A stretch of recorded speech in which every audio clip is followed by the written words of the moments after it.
Hello students, MNC education welcomes you all. MNC education में आप सबों का बहुत बहुत स्वागत।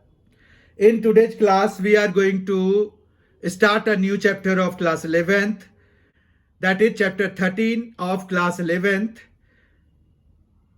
and its title is limits and derivative. In today's class we are going to see introduction of limits and derivative, then intuitive idea of derivatives, then we will see limits, and then we will see left hand limit and right hand limit. In this chapter we will see limits and derivative, and this is actually the beginning of calculus. ये calculus नामक एक mathematics का branch है जिसकी की शुरुआत मानी जा सकती है। ये जो है calculus is the branch of mathematics which mainly deals with the study of change in the value of a function as the points in the domain change. First we give an intuitive idea of derivative, and then we will see the limits. Now let us begin the session. Introduction. In this introduction, what we are going to see calculus. Actually जो हम अभी देख रहे हैं वो क्या है, calculus का इंट्रोडक्शन हो गया एक तरह से। कैलकुलस एक ब्रांच ऑफ मैथमेटिक्स है जिसमें कि हम लिमिट्स, डेरिवेटिव, उसके आगे फिर जो है हम इंटीग्रल कैलकुलस देखते हैं और उनके एप्लीकेशंस भी देखते हैं। ठीक है, तो ये जो है कैलकुलस का पार्ट है जो कि हमें देखना है। उसमें जो है हमारी शुरुआत है कि इंट्यूटिव आइडिया ऑफ डेरिवेटिव क्या है, पहले हमें वो देखना है। तो डेरिवेटिव बेसिकली क्या है, अगर आपको मान रखिए कि कोई फिजिकल एक्सपेरिमेंट है तो उससे हमें फिजिकल एक्सपेरिमेंट में से एक चीज, एक आउटकम हमें मिला है कि जो कोई भी वस्तु अगर किसी ऊंचाई से गिराई जाती है तो वो जो है किसी स्पेसिफिक टाइम टी में जो डिस्टेंस कवर करती है वो 4.9 टी स्क्वायर के बराबर होता है। ठीक है, ये फिजिकल एक्सपेरिमेंट ने कंफर्म किया हुआ है। ठीक है, टी सेकेंड्स में 4.9 टी स्क्वायर के बराबर डिस्टेंस कवर करती है। अब जो है हम अगर निकालना चाहते हैं किसी अलग अलग पॉइंट पे, जैसे हम चाहते हैं कि 2 सेकेंड्स के बाद उसकी क्या स्पीड हुई, और मतलब एवरेज वेलोसिटी आफ्टर 2 सेकेंड्स, फिर हम निकालना चाहते हैं एवरेज वेलोसिटी आफ्टर 4 सेकेंड्स, तो हमें जो है क्या करना पड़ेगा, हमें ये करना पड़ेगा कि जो उसने डिस्टेंस कवर किया है उस टाइम इंटरवल में और जो टाइम हमारा है टोटल, उससे डिवाइड कराएंगे तो हमें जो है मिल जाएगा एवरेज वेलोसिटी या एवरेज स्पीड। ठीक है, तो हम जैसे मान रखो कि 2 टाइम्स लेते हैं t2 पे और t1 पे, तो हम जो है यहां पर क्या कर सकते हैं, तो हम ये कर सकते हैं कि distance travelled between t2 and t1। ठीक है, तो distance travelled between t2 and t1 निकालेंगे, उसके बाद जो है हम डिवाइड करा देंगे t2 माइनस t1 से। तो हमारा बेसिकली यहां पर अगर देखें तो एवरेज वेलोसिटी हम कैसे लिख सकते हैं, एवरेज वेलोसिटी को लिखने के लिए हम यहां पर डिस्टेंस जो है s2 minus s1 bye t2 minus t1 कर देते हैं। तो अगर आप टाइम और डिस्टेंस ग्राफ देखेंगे तो यहां पर अगर ये कुछ इस तरह का जा रहा है, मान रखिए कि यहां पर t1 है, यहां पर t2 है, तो अगर हमने यहां पर जो डिस्टेंस कवर्ड है वो s1 के बराबर है और यहां पर s2 के बराबर है, तो s2 minus s1 bye t2 minus t1, मतलब ये हो गया कि s1 जो है ये लेंथ है और s2 ये लेंथ है। बेसिकली अगर आप देखेंगे तो ये अगर पॉइंट का कोऑर्डिनेट हम लिखें तो वो पॉइंट का कोऑर्डिनेट क्या लिखाएगा, पॉइंट का कोऑर्डिनेट लिखाएगा t1 s1। ठीक है, इस पॉइंट का कोऑर्डिनेट क्या लिखाएगा, T2 और S2, ठीक है, ये लिखाएगा। तो हमें पता है कोऑर्डिनेट ज्योमेट्री से कि जो अगर हम ये जो लिख रहे हैं S2 minus S1 upon T2 minus T1, तो वो क्या देता है, स्लोप ऑफ टेंजेंट देता है, ठीक है ना। तो स्लोप ऑफ टेंजेंट या कहिए कि कॉर्ड मिल जाएगा, कॉर्ड का स्लोप मिल जाएगा, लेकिन यहां पर एक बीच में एक पॉइंट होगा जिस पर कि ये स्लोप ऑफ टेंजेंट देगा, ठीक है। तो कोऑर्डिनेट ज्योमेट्री से हमें ये पता है कि ये स्लोप के बराबर हो जाता है। तो ये स्लोप अगर हम निकाल दें तो हमें स्लोप ऑफ टेंजेंट अगर निकाल दें तो हमें जो है वो मिल जाएगा, क्या मिल जाएगा, एवरेज वेलोसिटी, ठीक है। और यही स्लोप ऑफ टेंजेंट जो है वो होता है डेरिवेटिव ऑफ द फंक्शन। मतलब ये है कि अगर आप सिंपली फंक्शन को डेराइव कर दें, डेरिवेटिव निकाल लें, तो भी आपको वही आंसर मिल जाएगा। समझ में आ गई बात। तो ये है, इसका मतलब ये हुआ कि हमें अगर अलग अलग निकालना होगा एवरेज वेलोसिटी, तो हम जो है ये कितनी बारी करेंगे, ये बहुत बारी करना पड़ेगा, ठीक है। तो इसमें जो है हम लिमिट की जानकारी अगर हमें होगी तो हम जो है आसानी से इसको हैंडल कर पाएंगे। इसीलिए हमें लिमिट करने की जरूरत है, ठीक है। The above discussion clearly points towards the fact that we need to understand limiting process in greater clarity, ठीक है। तो अब ये हम देखते हैं कि लिमिट्स बेसिकली क्या है, क्योंकि हमें डेरिवेटिव के लिए लिमिट की बहुत ही जरूरत होने वाली है, ये आपको पता चल गया है। तो यहां पर लिमिट्स बेसिकली क्या है ये हमें पता करना है। तो लिमिट्स बेसिकली क्या है कि जैसे मान रखिए कि आपने कोई फंक्शन का ग्राफ बनाया, ठीक है, तो आपने कोई पॉइंट कंसीडर किया, यहां मान रखिए कि एक पॉइंट ले लिया आपने, x ले लिया। अब इससे थोड़ा पहले और थोड़ा बाद जो भी है, हमने मतलब थोड़ा थोड़ा पास में आते हुए from the left side and from the right side, मतलब लेफ्ट साइड से वैल्यूज को बढ़ा बढ़ा के हम इस x के पास पहुंचाते हैं। तो फिर देखते हैं कि fx की वैल्यू किसकी तरफ जा रहा है, और राइट से हम थोड़ा कम कम करते करते वहां तक पहुंचते हैं और देखते हैं कि कौन सी कोई ऐसी वैल्यू है क्या जिसकी तरफ वो मूव कर रहा है।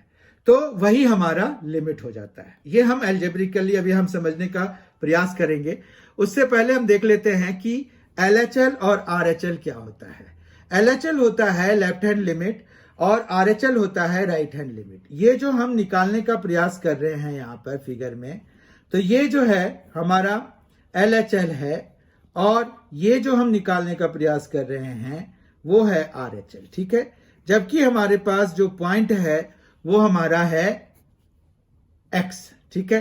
तो यहां पर जो है कोई पॉइंट आपको दिया हुआ रहेगा और उसके लेफ्ट साइड आपको लिमिट निकालनी होगी और राइट साइड लिमिट निकालनी होगी।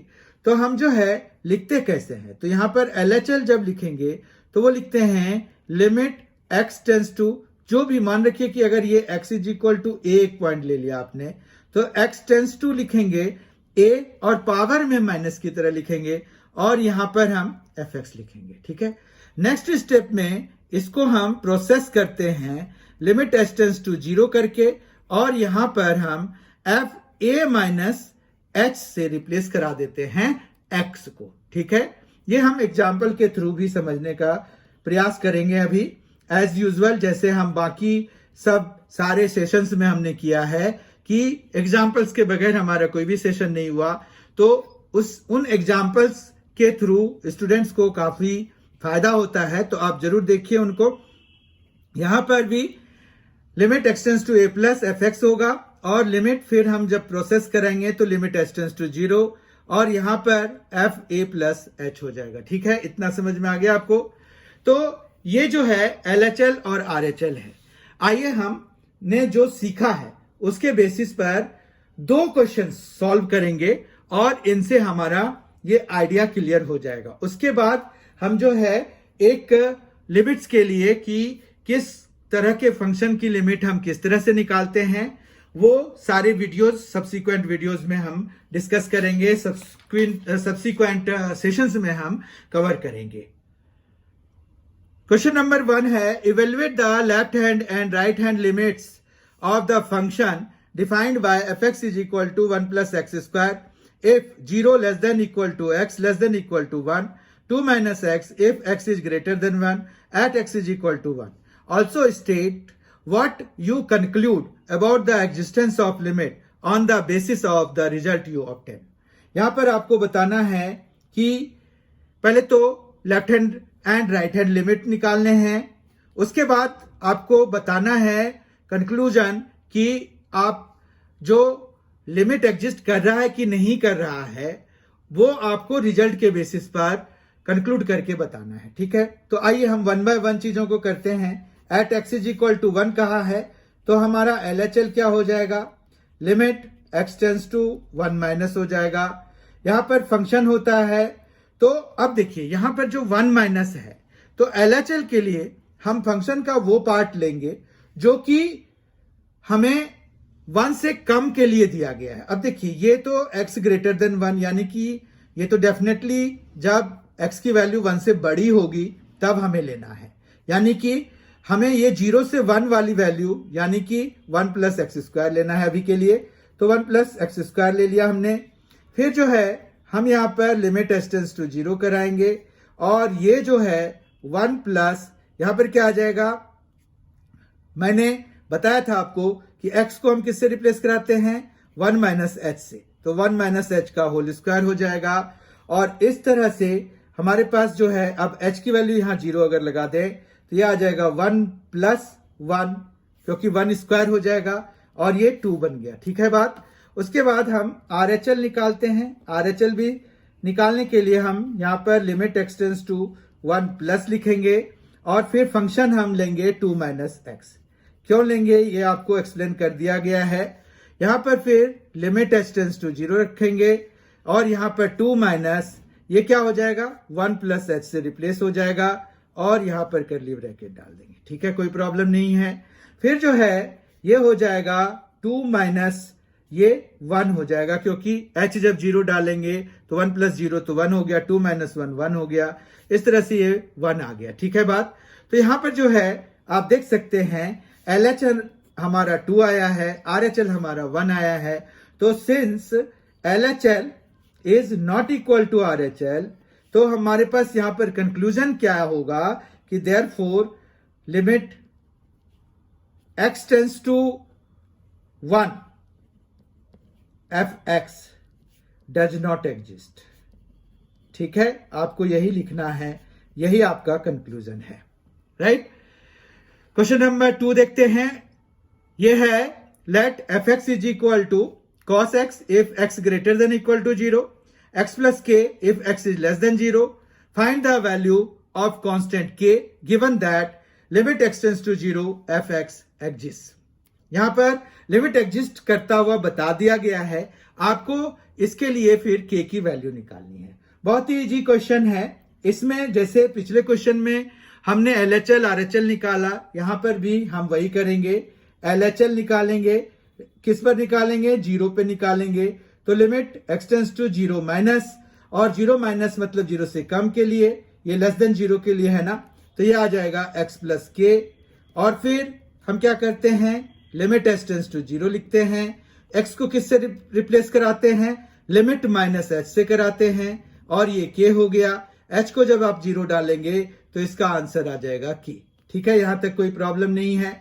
उसके बाद RHL निकालेंगे।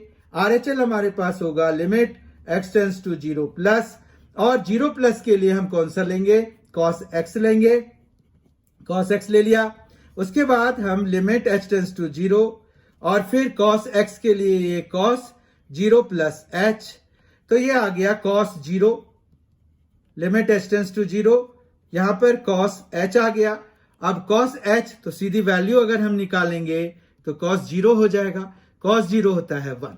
ठीक है, फिर हम कहते हैं कि भाई आपने कहा था कि since limit x tends to 0 fx exists, ठीक है, तो हैंस क्या, इससे क्या कंक्लूजन निकला, hence LHL must be equal to RHL। तो दिस मीन्स क्या, LHL हमारा है k, तो यहाँ पर k लिखिए, और RHL है 1 तो यहाँ 1 लिखिए। यही k इज इक्वल टू 1 हमारा आंसर हो गया। समझ में आ गया? आपको ये सारी चीजें समझ में आ गई होगी कि लिमिट्स क्या होता है और डेरिवेटिव के लिए हमें लिमिट की क्यों जरूरत पड़ती है, क्योंकि हमें अलग अलग इंटरवल के लिए एवरेज वेलोसिटी अगर निकालना हो। ये तो वन ऑफ द एग्जांपल्स हैं जो कि एप्लीकेशन ऑफ डेरिवेटिव के हैं।